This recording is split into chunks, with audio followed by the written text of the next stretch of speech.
Form পূরণের টাকা, coaching ফি, late ফি এবং বকেয়া বেতন সহ সকল অর্থ পরিশোধ করার পরও এসএসসি পরীক্ষার ফর্ম পূরণ করা হয়নি। এর ফলে অনিশ্চিত ভবিষ্যতের মুখে পড়েছে লক্ষ্মীপুর সদর উপজেলার কামানখোলা অলিউল্লাহ মুসলিম পলিটেকনিক একাডেমির 9 শিক্ষার্থী। ভুক্তভোগী শিক্ষার্থীদের অভিযোগ, তাদের পরিশোধিত অর্থ আত্মসাৎ করা হয়েছে। পরীক্ষার জন্য লেট ফি নিচ্ছে, তারপরে আমাদের স্কুলে ক্লাস নিচ্ছে, কোচিং করাইছে, পরীক্ষা নিচ্ছে, তারপরে এখন আমরা আজকে আসি জানি যে আমাদের ফর্ম ফিল আপ হয় না। আমাদের থেকে টাকা নিচ্ছে, ফর্ম ফিল আপ করাইবো, এরপরে কিছুদিন আগে বলে ফর্ম ফিল আপ হয়নি। তো আমরা স্কুল যোগাযোগ করছি, বলছি পরের বছর আমাদেরকে এই পরীক্ষা স্যারের ইয়েতে করাই দিব।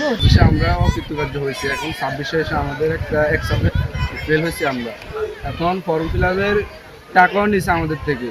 তারপর এখন আজকে হঠাৎ এসে দেখি আমাদের অ্যাডমিট কার্ডের জন্য আসছি, আসার পর শুনি যে আমাদের রেজিস্ট্রেশন হয়নি।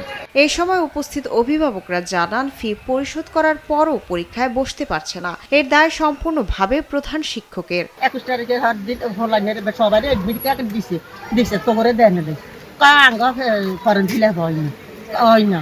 আমাদের ক্ষতিপূরণ কে দিবে, আর বাচ্চাগত জীবন এমনি শেষ। মাঝামাঝি যে এটা ম্যাচ শেষ ফর্ম ফিল আপের, কিন্তু ওদের এটা তো করাই নাই বা ওদেরকে বলাই নাই যে ওদেরকে ফর্ম ফিল আপ করা হয় না আর কি। এ বিষয়ে অভিযুক্ত প্রধান শিক্ষক সৈয়দ আহমেদ ভূঁইয়া জানান, এই 9 জন শিক্ষার্থী গেল বছর পরীক্ষায় অংশগ্রহণ করে প্রত্যেকে একটি বিষয়ে অকৃতকার্য হয়। একাধিকবার সরাসরি বোর্ডে গিয়েও তাদের পরীক্ষার ব্যবস্থা করতে পারেনি বলে জানান তিনি। আমাকে 5 জনের অনুমতি দেওয়া হয়েছে, আর 9 জন ছাত্রকে আমি ফর্ম ফিল আপ করতে পারিনি। তারপর আমি বোর্ডে যোগাযোগ অব্যাহত রাখতেছি, যদি কোনো সুযোগ থাকে আমরা চেষ্টা করব। শিক্ষার্থীরা যাতে চলতি বছরই পরীক্ষায় অংশগ্রহণ করতে পারে সেই বিষয়ে দ্রুত প্রয়োজনীয় ব্যবস্থা গ্রহণের জন্য সংশ্লিষ্ট কর্তৃপক্ষের দৃষ্টি আকর্ষণ করছেন অভিভাবকরা। শায়লা খান, নিউজ ডেস্ক, দেশ টিভি।